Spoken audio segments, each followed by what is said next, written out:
بسم اللہ الرحمن الرحیم۔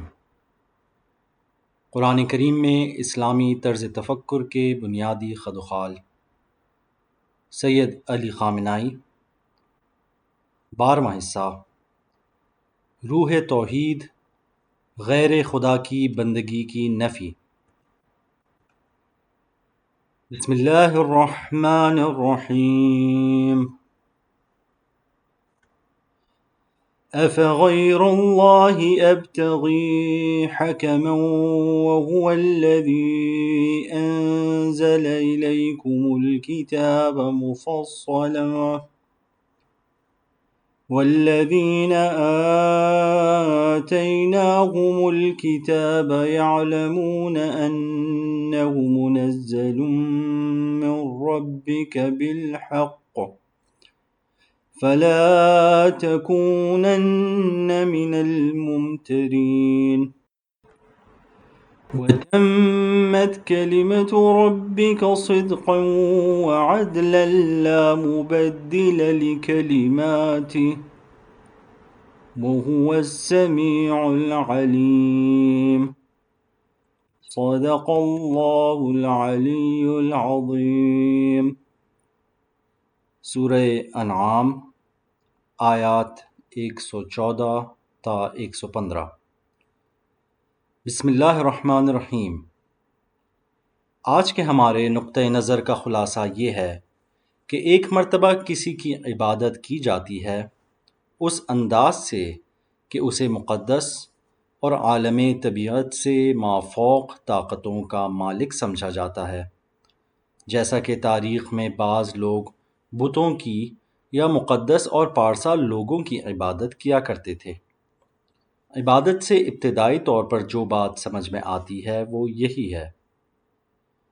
قرآنی تعلیمات میں عبادت ایک وسیع مفہوم پیدا کر لیتی ہے اور ہمیں یہ وسیع تر مفہوم ڈھونڈنا چاہیے، اور اگر ہم چاہتے ہیں کہ خدا کی عبادت کریں اور غیر خدا کی عبادت نہ کریں، یعنی اگر ہم چاہتے ہیں کہ موحد اور اصلی توحید کے پیروکار بنیں، تو دھیان رکھیں کہ دوسری قسم کی عبادت جو قرآنی مفہوم ہے اور میں اسے آگے بیان کروں گا، اس کو بھی غیر پروردگار عالم کے لیے انجام نہ دیں، یعنی وہی چیز جسے دنیا کے زیادہ تر موحدین باوجود یہ کہ وہ اپنے خیال میں اور بظاہر کسی غیر خدا کو مقدس نہیں مانتے، کسی کے لیے یا کسی چیز کے سامنے سجدہ نہیں کرتے تھے، اس کے باوجود عمل میں، فکر میں، دل میں، روح میں غیر خدا کی عبادت کرتے تھے،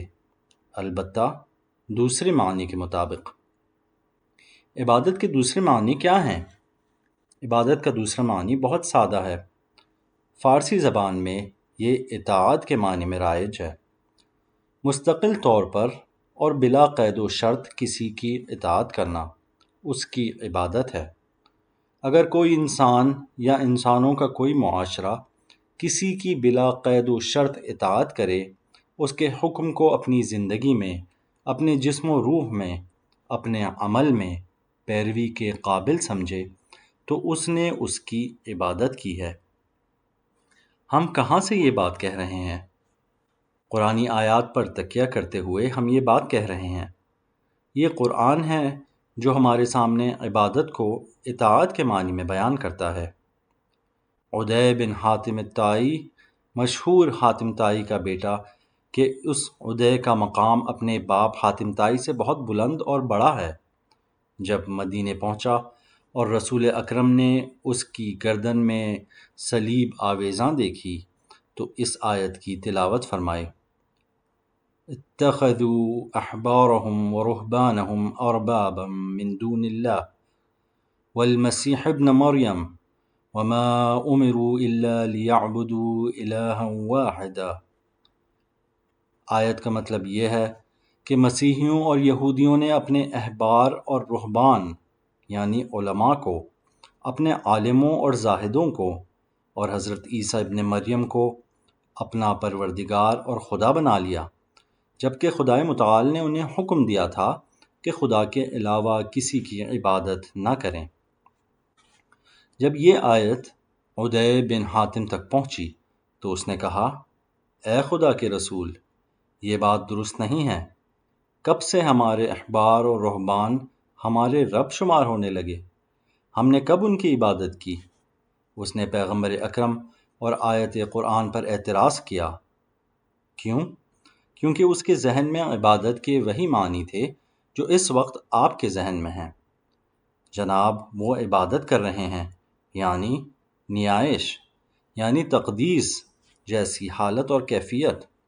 اب یہ قلبی ہے یا قلبی اور زبانی، یا قلبی، زبانی اور بدنی ہے، جیسے نماز پڑھنا۔ چونکہ عدی بن حاتم عبادت کو اسی معنی میں سمجھتا تھا، جب اس نے دیکھا کہ قرآن کی آیت کہہ رہی ہے کہ یہ لوگ اپنے عالموں اور زاہدوں کی عبادت کرتے ہیں، اپنا رب اور پروردگار قرار دیتے ہیں اور انتخاب کرتے تھے، اس نے اعتراض کیا، کہا نہیں، یہ بات درست نہیں ہے۔ ہم مسیحیوں نے کب اپنے احبار و رہبان کو عبادت کی ہے؟ پیغمبر اکرم نے عدی کے اس تصور کے جواب میں فرمایا کہ ہاں، تم نے ان کے سامنے سجدہ نہیں کیا۔ پیغمبر اکرم کے کلام کا مفہوم پیش کر رہا ہوں۔ انہوں نے کہا، لیکن جو کچھ انہوں نے کہا اسے بلا چون و چرا مان لیا۔ وَلَكِنَّهُمْ وَأَحَلُّوا حَرَامًا وَحَرَّمُوا حَلَالًا، حرام خدا کو انہوں نے تمہارے سامنے حلال ظاہر کیا اور حلال خدا کو حرام ظاہر کیا، اور تم لوگوں نے بجائے اس کے کہ حقیقت کو سمجھنے کی کوشش کرتے، جو کچھ انہوں نے کہا بلا چون و چرا ان کی اطاعت کر لی۔ عبادت یہ ہے، کسی چیز کو پروردگار اور رب بنانا یہ ہے۔ البتہ اسی مضمون کی ایک روایت امام صادق علیہ السلام سے بھی منقول ہے۔ جو لوگ چاہیں وہ اسی آیت کے ذیل میں تفسیر نور الثقلین کی طرف رجوع کر سکتے ہیں۔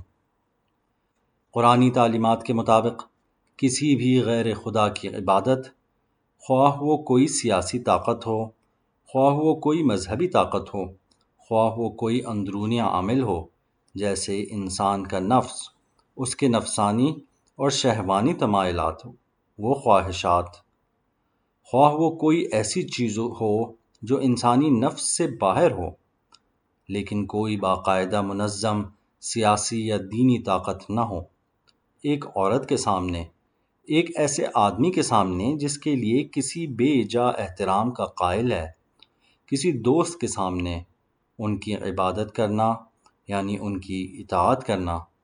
جس کسی نے کسی کی یا کسی چیز کی اطاعت کی، اس نے اس کی عبادت کی ہے۔ یہاں پر ایک روایت پڑھوں تاکہ معلوم ہو کہ یہ قرآنی تعلیمات اسلامی منابع یا سورسز، اور خصوصاً شیعہ منابع، خواہ قرآن ہو یا حدیث، ان میں ہر مقام پر پھیلی ہوئی ہے۔ روایت امام محمد تقی علیہ السلام سے ہے کہ آپ فرماتے ہیں، من اصغى الى ناطق فقد عبد۔ عبادت کا دائرہ بہت وسیع ہے، نہ صرف اطاعت کرنا بلکہ حواس کو پوری طرح کسی کے حوالے کر دینا بھی اس کی عبادت ہے۔ اچھا، اب آپ کہیں گے تو اب ہم اچھی باتیں بھی نہ سنیں؟ لہٰذا آگے چل کر اسی حدیث میں آیا ہے، فَإِن كَانَ النَّاطِقُ يُؤَدِّي عَنِ اللَّهِ عَزَّ وَجَلَّ فَقَدْ عَبَدَ اللَّهِ۔ جو شخص باتیں کر رہا ہے اور تمہارے سارے حواس اور توجہ اس نے اپنی طرف مبذول کر لی ہے، تو اگر وہ خدا کی زبان سے بول رہا ہے تو اس کے باوجود کہ تمہارا دل اس کی جانب ہے، ذہن اس کی جانب ہے، اپنی روح و فکر کو تم نے اس کے حوالے کر دیا ہے، پھر بھی تم خدا کی عبادت کر رہے ہو۔ وَإِن كَانَ النَّاطِقُ يُؤَدِّي عَنِ الشَّيْطَانِ فَقَدْ عَبَدَ الشَّيْطَانِ۔ لیکن اگر بولنے والا شیطان کی زبان سے بول رہا ہے، ابلیس کی زبان سے بات کر رہا ہے، فکر الہی کی منطق و فلسفے کے برخلاف بحث و گفتگو کر رہا ہے، اور تم تسلیم و اعتراف کے ساتھ اس کی بات سن رہے ہو، تو اسی حالت میں ابلیس کی عبادت و اطاعت میں مشغول ہو، یعنی وہ بذات خود ہی شیطان ہے۔ خود وہی جو اس طرح کی باتیں کر رہا ہے شیطان ہے۔ یہ کہنے کی ضرورت نہیں ہے کہ شیطان کا نمائندہ یا اس کا ترجمان ہے، نہیں، خود شیطان، اسی معنی میں جو شیطان کے بتائے ہیں کہ شیطان کے قرآنی معنی بھی وہی ہیں۔ کسی چیز کی اطاعت کرنا جو اس انداز کی ہو، خواہ وہ کوئی سیاسی طاقت نہ ہو، کوئی مذہبی طاقت نہ ہو، اس کی بلا چون و چرا اطاعت کرنا اس چیز کی عبادت کرنا ہے۔ اور اگر کوئی صرف خدا کی عبادت کرنا چاہے اور غیر خدا کی عبادت نہ کرنا چاہے، یعنی موحد ہونا، یکتا پرست ہونا، توحید پرست ہونا چاہے، تو اسے اپنے مطلق اطاعت کو بھی پروردگار عالم کے ساتھ، خدائے عظیم کے ساتھ مختص کرنا ہوگا۔ وہ چیزیں کہ جن کی اگر تم نے پیروی کی تو ان کی عبادت کی، ان میں سے ایک چیز قانون بھی ہے۔ وہ چیزیں کہ جن کی اگر تم نے پیروی کی تو ان کی عبادت کی، ان میں سے ایک نظم اجتماعی بھی ہے۔ وہ چیزیں کہ جن کی اگر تم نے اطاعت کی، ان میں سے ایک رسم و رواج بھی ہے۔ تو پھر کس قانون پر عمل کریں؟ کیا قانون پر عمل نہ کریں؟ رسم و رواج پر عمل نہ کریں؟ کسی نظم و ضبط کی پیروی نہ کریں؟ کیوں نہیں؟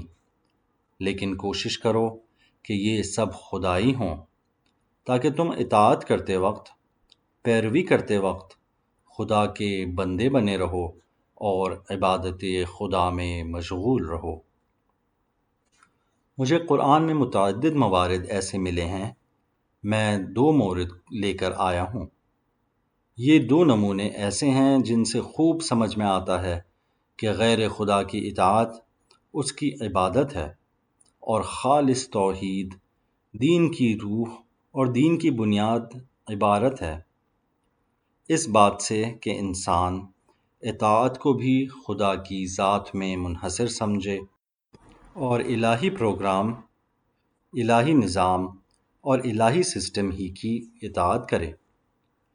قرآن کی طرف رجوع کیجیے، کوشش کیجیے کہ قرآن سے واقف ہو جائیں، اپنے آپ کو اس نہ ختم ہونے والے خزانے اور بحر بے کراں سے نزدیک کیجیے۔ میں اپنی ذمہ داری سمجھتا ہوں کہ آپ سے کہوں کہ قرآن کی طرف رجوع کرنا لازمی ہے۔ یہ عظیم سمندر، یہ بحر بے کراں ایسا ہے کہ هو البحر من ای النواحی اتیت، یہ ایک شعر ہے، ایک شعر کا ایک مصرع ہے، جس طرف سے بھی جاؤ گے ایک فائدہ ضرور حاصل کرو گے۔ جو شخص بھی قرآن کے ساتھ نشست و برخاست رکھے گا، اس سے استفادہ کرے گا۔ ہر طرح سے، ہر انداز سے ایک صلاحیت آپ کے پاس ہونی چاہیے کہ مختصر طور پر اس کی زبان کو آپ سمجھ سکیں، کچھ بہرہ مند ہو جائیں، اور جتنا زیادہ رجوع کریں گے، زیادہ معلومات اور زیادہ وضاحت ملے گی کہ امیر المومنین علیہ السلام نے اس مطلب کو ایک عبارت میں جو نہج البلاغہ میں نقل ہوئی ہے فرمایا، وَمَا جَالَسَ هَذَا الْقُرْآنِ أَحَدٌ إِلَّا قَامَ عَنْهُ بِزِيَادَةٍ أَوْ نُقْصَانٍ زِيَادَةٍ فِي هُدًى أَوْ نُقْصَانٍ مِّنْ عَمَى۔ یہ امیر المومنین علیہ السلام کا کلام ہے۔ فرماتے ہیں، کسی نے بھی قرآن کے ساتھ ہم نشینی نہیں کی مگر یہ کہ جب قرآن کے پاس سے اٹھا تو اس کے اندر کمی بیشی واقع ہوئی، ایک اضافہ اس کے اندر ہوا ہے، ایک افزائش اس کے اندر ہوئی ہے، اس کے ساتھ ساتھ ایک کمی ہوئی ہے، ایک کاستی ہوئی ہے۔ زیادۃ فی الہدیٰ، وہ اضافہ ہدایت تھا، ایک حد تک اس کی ہدایت میں، اس کا راستہ ڈھونڈنے میں فائدہ ہوا، حتمی طور پر۔ او نقصان من عمی، وہ کمی گمراہی و ضلالت میں ہوئی، وہ کمی اس کے دل کی نابینائی میں ہوئی، وہ دل کا اندھا پن، وہ روح کی، درک کی، باطن کی تاریکی کچھ کم ہوئی اور اس میں کمی ہوئی۔ میں نے آج کی بحث سے مربوط آیات سے 2 حصوں کو ڈھونڈا ہے۔ پہلا حصہ سورہ انعام سے ہے، البتہ قرآن کے لہجے پر توجہ رکھیے۔ قرآن عام کتابوں کی طرح ایسا نہیں ہے کہ کہے کہ فلاں فصل اطاعت و عبادت کے معنی میں ہے۔ ایسا نہیں ہے۔ قرآن کا مضمون، اس کا بیان اور قرآن کا بولنے والا اس عام سطح سے بہت بالا تر ہے۔ پروردگار عالم کے لیے پوری کائنات اور تمام موجودات ایک سطح کی ہیں۔ اسی بنا پر جیسی وحی کے موقع پر کی مناسبت ہوتی تھی، کوئی آیت کسی مورد میں نازل ہو جاتی تھی، لہٰذا آیت کے اشاروں سے، ان تعبیرات و جملات سے جو آیت کے اندر ہیں، آیت کے سیاق کو دیکھتے ہوئے اپنا مورد نظر مطلوب ڈھونڈ لیجیے۔ فغیر اللہ ابغی حکما، آیا خدا کے علاوہ کسی اور کو حکم کے طور پر قبول کر لوں اور تلاش کروں؟ تفاسیر میں حکم کے معنی فیصلہ کرنے والے اور حاکم کے بھی بتائے گئے ہیں۔ وہ شخص کہ جس سے انسان حکم طلب کرتا ہے، یعنی اس سے فرمان چاہتا ہے یا اس سے فیصلہ طلب کرتا ہے، دونوں کو حکم کہا جاتا ہے۔ اور خدائے متعال بہترین فیصلہ کرنے والا بھی ہے، بہترین حاکم بھی۔ بس فرمان بھی خدا ہی دے گا۔ الا لہ الخلق والامر، جان لو کہ اللہ کے لیے ہے تخلیق اور حکم۔ اس نے خلق کیا ہے، وہی حکم بھی دے گا۔ افغیر اللہ ابتغی حکما، آیا خدا کے علاوہ کوئی اور حاکم، کوئی اور فرمان دینے والا یا کوئی اور فیصلہ کرنے والا طلب کروں؟ وَهُوَ الَّذِي أَنزَلَ إِلَيْكُمُ الْكِتَابَ مُفَصَّلًا، جبکہ وہ خدا ہے جس نے اس مجموعے کو، قرآن کو، تفصیل کے ساتھ، وضاحت کے ساتھ، اختلاط و امتزاج کے بغیر تمہارے لیے بھیجا ہے۔ مفصلا یعنی اس کے بیان میں کوئی چیز خلط نہیں ہے، کوئی چیز اس میں ملی ہوئی نہیں ہے، غیر خدا کا کوئی کلام اس میں شامل نہیں ہے۔ مفصلا یعنی مبینہ، پوری طرح اور مکمل طور پر وضاحت کے ساتھ بیان شدہ۔ والذین آتیناہم الکتاب، جن لوگوں کو ہم نے کتاب دی ہے، یعلمون انہ منزل من ربک بالحق، وہ جانتے ہیں کہ یہ قرآن نازل ہوا ہے تمہارے پروردگار کی جانب سے حق کے ساتھ۔ یقیناً خدا کی جانب سے نازل ہوا ہے، خدا کی جانب سے آیا ہے۔ فلا تکونن من الممترین، پس تم شک و تردید کرنے والوں میں سے نہ ہونا۔ خطاب پیغمبر سے ہے، مبادا شک کرو، مبادا متزلزل اور شکوک کا شکار ہو جاؤ۔ تم تو جانتے ہو کہ یہ کتاب تمہارے پروردگار کی جانب سے آئی ہے، خدا نے تمہیں کتاب دی ہے اور تم جانتے ہو، واقف ہو، تردید نہ کرو، یقینی حالت میں رہو۔ وَتَمَّتْ كَلِمَةُ رَبِّكَ صِدْقًا وَعَدْلًا، پورا ہوا، کامل ہو گیا، ناقابل تردید ہو گیا تمہارے پروردگار کا حکم، سچائی اور استحکام کے اعتبار سے۔ فرمان پروردگار یہ تھا کہ انبیاء کا سلسلہ آئے، لوگوں کو بتدریج آخری حد تک پہنچائے، پھر آخری نبی آ جائے، انسانوں کو ایک وسیع افق، ایک لامتناہی میدان کے سامنے کھڑا کر دے، چلنے کا وسیلہ، زیادہ سے زیادہ تکامل پانے کا وسیلہ انہیں عطا کر دے، تاکہ انسان اس میدان میں لامتناہی منزلوں تک پہنچ سکیں۔ وَإِنَّا إِلَيْهِ رَاجِعُونَ، خدا تک، یہ تھا فرمان پروردگار، یہ تھی قدر پروردگار، یہ تھا کلمہ پروردگار جو پورا ہوا، مکمل ہو گیا اور ناقابل تردید ہو گیا۔ لا مبدل لکلمات، کوئی نہیں ہے جو اس کے کلمات اور احکامات کو تبدیل کر دے۔ وہو السمیع العلیم، اور وہ ہے سننے والا اور جاننے والا، تمہاری باطنی ضروریات کی آواز کو سننے والا، اور تمہارے لیے ضروری راہ و رسم اور شیوہ زندگی کا جاننے والا۔ وہ تمہارے لیے لائحہ عمل ترتیب دے سکتا ہے۔ وَإِن تُطِعْ أَكْثَرَ مَن فِي الْأَرْضِ، دیکھیے کس طرح سے سننے والے کے ذہن کو آمادہ کرتا ہے۔ پہلے جملے میں، پہلی آیت میں خدا کی حکومت اور اس کے فیصلے کا مسئلہ ہے کہ وہ حکومت اور فیصلے کے لیے سب سے زیادہ حقدار ہے۔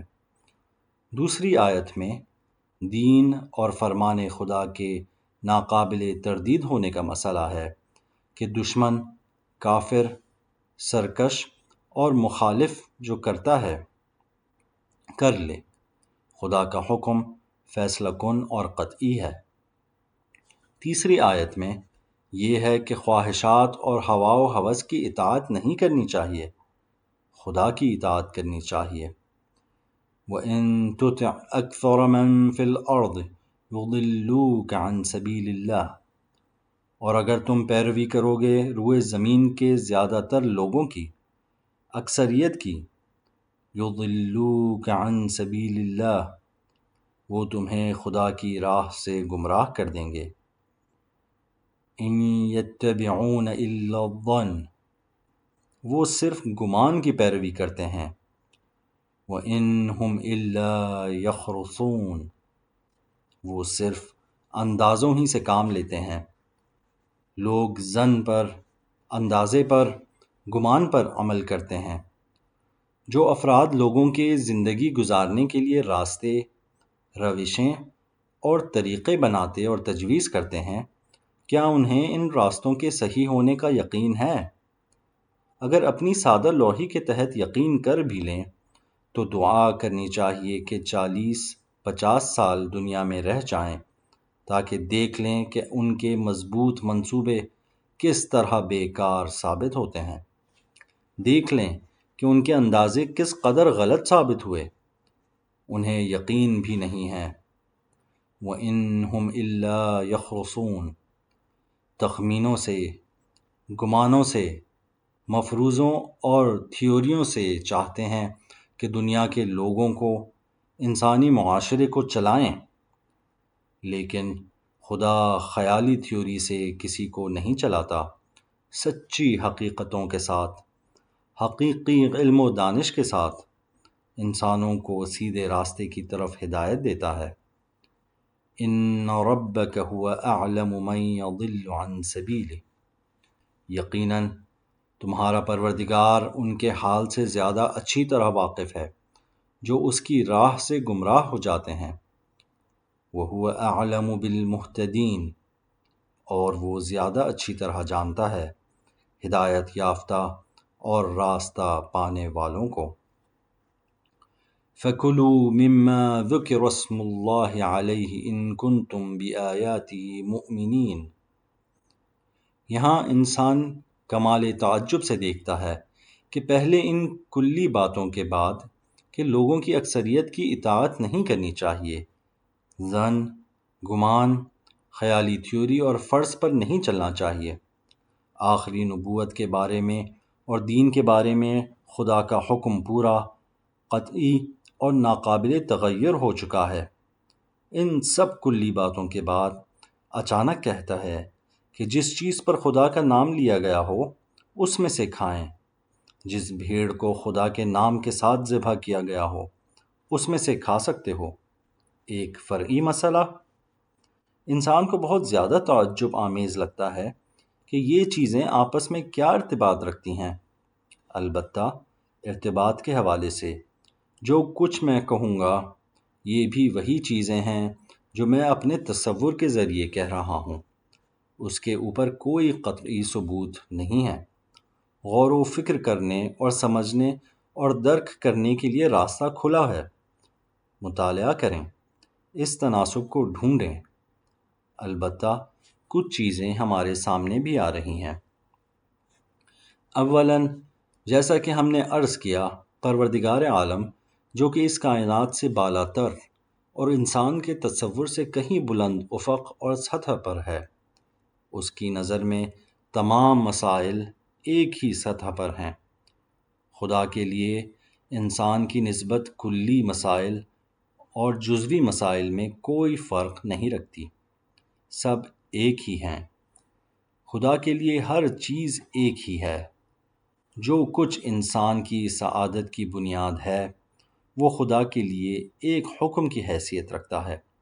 کوئی فرق نہیں ہے کہ وہ حکم جزوی ہو، فرعی ہو، ایک شخص سے مربوط ہو یا کلی ہو، عمومی ہو اور تمام انسانوں سے متعلق ہو۔ یہ ہوئی پہلی بات۔ ثانیاً، ذبح اور تذکیے کے مسئلے کا درست طور پر تجزیہ کرتے ہیں۔ کیا مطلب ہے اس بات کا کہ جس جانور کو انسان کھانا چاہتا ہے اسے ذبح کرتے وقت خدا کا نام لیا جائے؟ یعنی آپ کی ابتدائی ترین اور لازمی ترین ضرورت جو کہ آپ کی خوراک ہے، وہ بھی خدا کے نام کے ساتھ خدا کے لیے ہونی چاہیے۔ پیٹ کو جو بھرتے ہو خدا کے لیے بھرو۔ اس کا نتیجہ یہ ہوگا کہ پیٹ بھرنا اصلی معاملہ نہیں ہے، اصلی مسئلہ خدا ہے۔ اگر ایک مرتبہ آپ کو محسوس ہوا کہ پیٹ بھرنے سے خدا سے دور ہو جاؤ گے تو اسے چھوڑ دو، نہ بھرو، اسے بھوکا رہنے دو، بھوک سے مر جاؤ، لیکن خدائی راستے کے برخلاف تم سے کوئی حرکت سرزد نہ ہو۔ کیوں؟ اس لیے کہ پیٹ اگرچہ ایک بنیادی ضرورت ہے، لیکن تمہاری زندگی کی بنیاد نہیں ہے۔ تمہاری زندگی کی بنیاد خدا اور خدا کی جانب رخ کرنا ہے۔ یہ بات ہمیں بھیڑ کو ذبح کرتے وقت بسم اللہ پڑھنا یاد دلاتا ہے، لقمہ لیتے اور کھانا کھاتے وقت بسم اللہ پڑھنا یاد دلاتا ہے۔ بسم اللہ سے شروع کرو، حتیٰ کہ کھانا بھی۔ بسم اللہ سے شروع کرو، حتیٰ کہ افزائش نسل کا عمل بھی۔ بسم اللہ سے شروع کرو، حتیٰ کہ داخل ہونا، چلنا پھرنا، باہر نکلنا، گھر کے اندر، دکان میں، ہر کام کو۔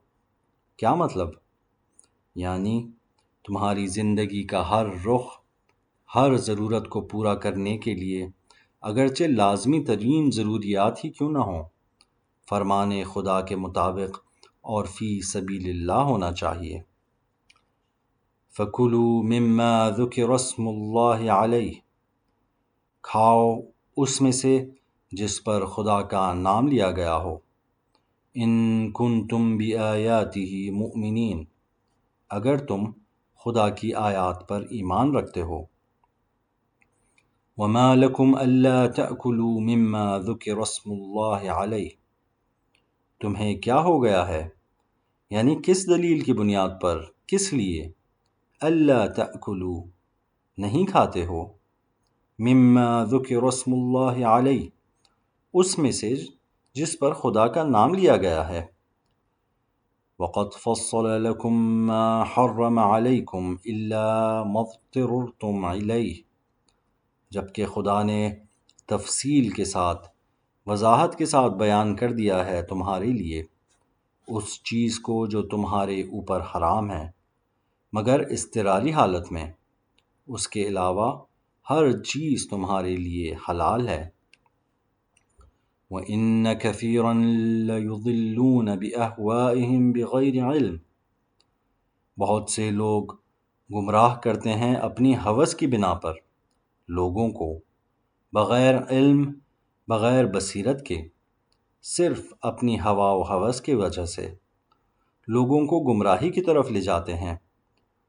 ان ربک هو اعلم بالمعتدین، یقیناً تمہارا پروردگار حد سے تجاوز کرنے والوں سے خوب واقف ہے۔ جو افراد لوگوں کو علم و دانش کے بغیر گمراہی کی طرف لے جاتے ہیں، وہ اس آیت کے اشارے کے مطابق زیادتی کرنے والے ہیں، تجاوز کرنے والے ہیں، دشمنی کرنے والے ہیں۔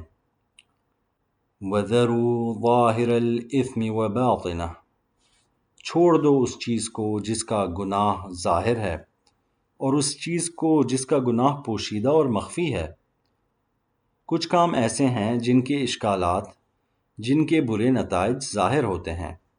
کسی انسان کا قتل واضح ہے کہ برا کام ہے۔ ایک جاندار کو ناحق طور پر بے جان کر دینا ظاہر ہے کہ برا کام ہے، اس کا گناہ ہونا ظاہر ہے۔ کچھ کام ایسے ہوتے ہیں جن کا گناہ ہونا واضح، ظاہر اور نمایاں نہیں ہوتا۔ بہت سی چیزیں ایسی ہیں جنہیں انسان نہیں سمجھتا کہ یہ کتنی بری ہیں۔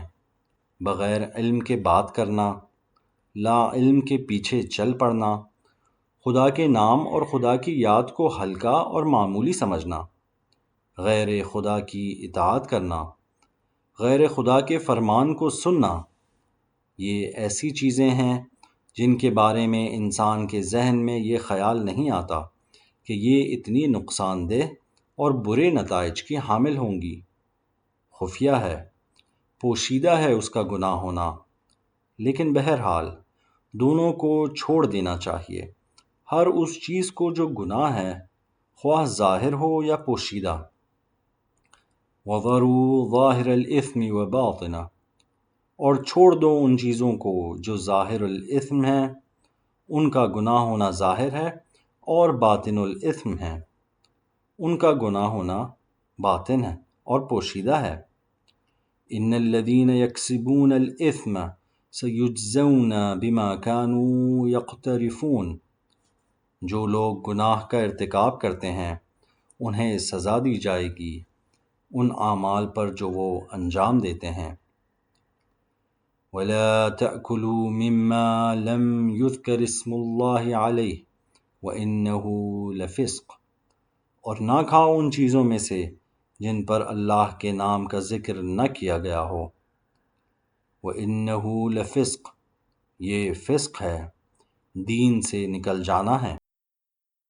یہاں پر تاکید خدا کی یاد اور اس کے نام کی اہمیت پر ہے۔ وَإِنَّ الشَّيَاطِينَ، ہماری زیادہ تاکید اس حصے پر ہے۔ البتہ اول سے لے کر اب تک جن آیات کی تلاوت کی ہے، اس میں قدم بقدم ایسے اشارے تھے جو ہمارے لیے مفید تھے، اس بات کے لیے جو ابھی ہم نے یہاں بیان کی۔ البتہ جتنا زیادہ غور و فکر کریں اتنا ہی زیادہ واضح ہوتا جائے گا، لیکن استدلال اور استناد کا اصلی حصہ آیت کا یہی آخری حصہ ہے۔ وَإِنَّ الشَّيَاطِينَ لَيُوحُونَ إِلَىٰ أَوْلِيَائِهِمْ لِيُجَادِلُوكُمْ، شیاطین اور شیطنت کے مراکز اپنے دوستوں، اپنے حلیفوں اور اپنے ساتھیوں کے ذہنوں میں ڈالتے ہیں تاکہ وہ تم سے جھگڑا کریں۔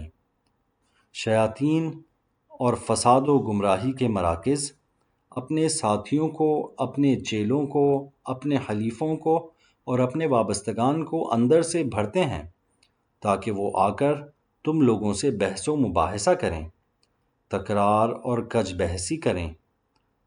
ان شیطان کے چیلوں کے مقابلے میں تم لوگوں کی ذمہ داری کیا ہے؟ وَإِنَّ الشَّيَاطِينَ لَيُوحُونَ إِلَىٰ أَوْلِيَائِهِمْ لِيُجَادِلُوكُمْ، لیکن تم لوگ وَإِنْ أَطَعْتُمُوهُمْ إِنَّكُمْ لَمُشْرِكُونَ، اگر تم نے ان کی اطاعت کی، پیروی کی، تو تمہارا شمار مشرکوں میں ہوگا۔ دیکھ لیجئے، مشرک بالکل صاف اور واضح۔ پس اطاعت شیطان یعنی رحمان کے مقابلے میں شیطنت کا مرکز، شیطان رحمان کے مقابلے میں ہی تو ہے، شیطان خدا کے مقابلے میں ہی تو ہے۔ اطاعت شیطان یعنی شیطنت کے مرکز یا شیطان کے چیلوں کی اطاعت یعنی اس کے ایجنٹوں، اس کے اعلی کاروں، اس کے دوستوں، اس کے حلیفوں، اس کے نوکروں کی اطاعت موجب بنتی ہے کہ تم لوگ مشرک ہو جاؤ۔ وَإِنْ أَطَعْتُمُوهُمْ، اور اگر تم نے ان کی اطاعت کی، انکم بے شک تم لوگ لمشرکون حتمی طور پر مشرک ہو۔